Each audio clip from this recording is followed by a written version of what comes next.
रविंद्र कौशिक नाम तो सुना ही होगा। शक्ल बदलने में माहिर रविंद्र कौशिक उर्फ नवी अहमद शाकिर। नहीं सुना तो चलो हम सुनाते हैं। श्री गंगानगर में हिंदू पंडित के घर पैदा हुआ बालक जिसका नाम रखा गया रविंद्र। रविंद्र नाटक एक्टिंग करने का बड़ा शौकीन था। उसको रूप बदलकर बहरूपिया बनने में महारत हासिल थी। लेकिन इस होनहार कलाकार की किस्मत भी भगवान ने कुछ अलग ही लिख रखी थी। हुआ यूं कि रविंद्र की एक्टिंग देखकर लखनऊ के एक सेठ ने रविंद्र को लखनऊ बुलाया, जहां उन्होंने देश प्रेम का रोल अदा किया। उस किरदार में रविंद्र भारतीय सैनिक बने थे। लोगों को ये एक्टिंग बिल्कुल सच की तरह लग रही थी। उसी भीड़ में एक रॉ अधिकारी ये नाटक देख रहा था। उसने रविंद्र को कहा कि मेरे लिए काम करोगे। उसने रविंद्र को काम नहीं बताया, पर इतना कहा कि बहरूपिया बनकर मुसलमान की एक्टिंग करनी पड़ेगी। रविंद्र ने कहा क्यों नहीं। रविंद्र के हामी भरने के बाद रॉ द्वारा उसको गुप्त स्थान पर ले जाया गया। फिर रविंद्र की 2 साल तक ट्रेनिंग चली और ये भी देखा गया कि रविंद्र के अंदर देश प्रेम और धर्म के प्रति कितनी आस्था है। ऐसा इसलिए किया जाता है क्योंकि मुस्लिम देश में कोई एजेंट पकड़ा जाए तो वो किस हद तक मुंह खोल सकता है। रविंद्र हर परीक्षा में पास हुआ। रविंद्र ने रॉ के अधिकारियों को खुश कर दिया था। आखिर में रविंद्र के इम्तिहान का दिन आ गया। रॉ के एक बड़े अधिकारी ने रविंद्र को बोला कि पाकिस्तान जाओगे। रविंद्र ने कहा हां, आपका जैसा आदेश। रॉ के एजेंट ने कहा कि तुम जासूस बनकर पाकिस्तान जाओगे। मर गए तो तुम जानो और तुम्हारा काम। रविंद्र ने कहा मुझे खुद पर भरोसा है।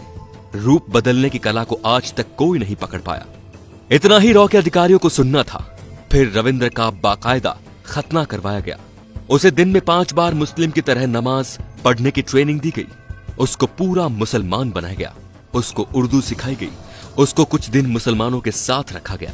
उसको कहा गया कि उसके बारे में किसी को मत बताना, यहां तक कि अपने घर में अपनी मां को भी मत बताना, और तुम्हारे घर में काम के बदले पैसे हम पहुंचा दिया करेंगे। तो रविंद्र ने अपने घर पर यही बताया कि उसकी दुबई में नौकरी लग गई है और वो दुबई में ही रहकर कमाएगा और उनके पास पैसे भेजेगा।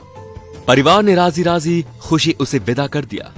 फिर उनको भारतीय सेना द्वारा सीमा पार करवा के पाकिस्तान भेजा गया, जहां अब रविंद्र को अपनी पूरी जिंदगी बितानी थी। रविंद्र ने पाकिस्तान जाकर सबसे पहले अपना शिनाख्ती कार्ड बनवाया और कराची के एक कॉलेज में LLB डिग्री ले ली। फिर एक दिन अखबार में रविंद्र ने पाकिस्तानी सेना का इश्तिहार देखा। कहा जाता है कि रविंद्र उर्फ नवी अहमद शाकिर ने पाकिस्तानी सेना को अपने काम से इतना खुश कर दिया था कि सेना में वो मेजर के पद तक पहुंच गए थे। पाकिस्तान में मेजर का पद काफी ओहदा रखता है। और अंत में उन्होंने अपने सीनियर अधिकारी चकीवर शेख की बेटी फातिमा से शादी कर ली।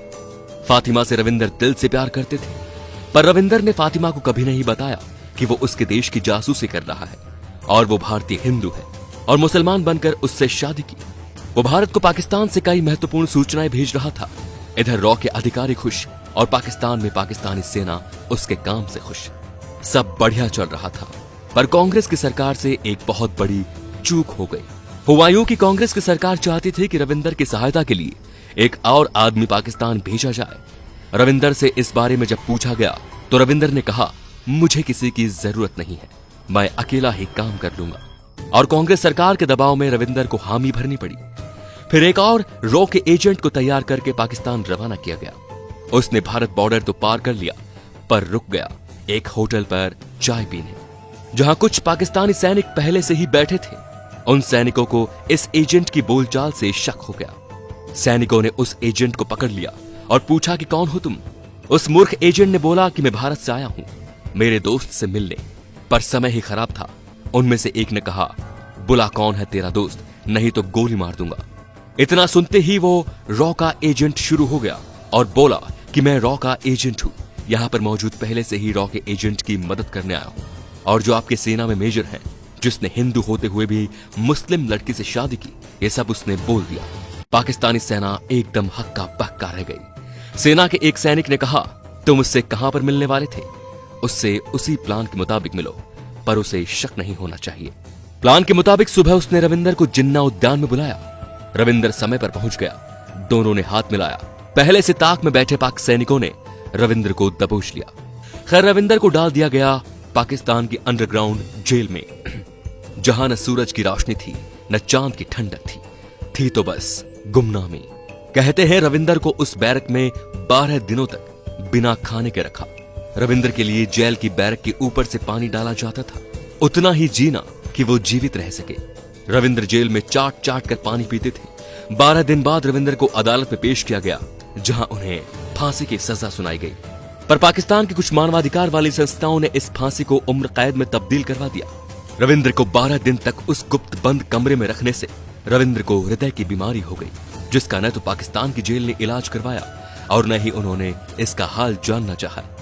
रविंद्र को अब रोज सुबह से शाम तक खाने में पिटाई, भयंकर पिटाई के अलावा कुछ नहीं मिलता था।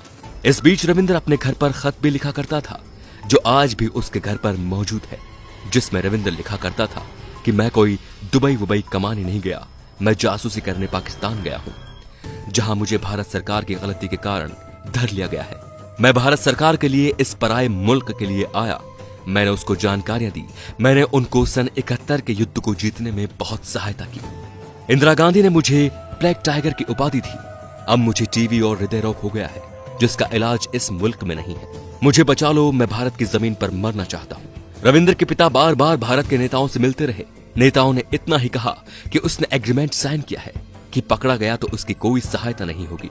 और अंत में 2001 में पाकिस्तानी टॉर्चर सहते सहते रविंद्र ने पाकिस्तान की जेल में प्राण त्याग दिए। भारत सरकार ने रविंद्र का शव लेने से भी इनकार कर दिया।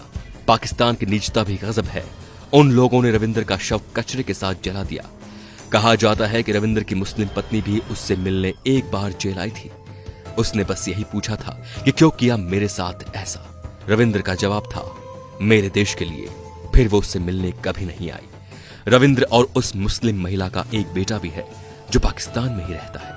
रविंद्र इतना महान रूप बदलू था कि वो पाकिस्तानी फौज में मेजर रहते हुए 5 बार अपने परिवार से मिलने आया था और ऐसे छुट्टियां बिताई जैसे कोई भारतीय फौजी अपने घर पर छुट्टियां बिताने आता हो। पर कभी पाकिस्तान को उस पर शक नहीं हुआ। बस कांग्रेस सरकार की एक छोटी सी गलती रविंद्र को ले डूबी। तो ऐसे महान वीरों के लिए एक शेर तो बनता है दोस्तों, भारत मां के सच्चे सपूत को मेरा दिल से सलाम। भारत माता की जय। धन्यवाद।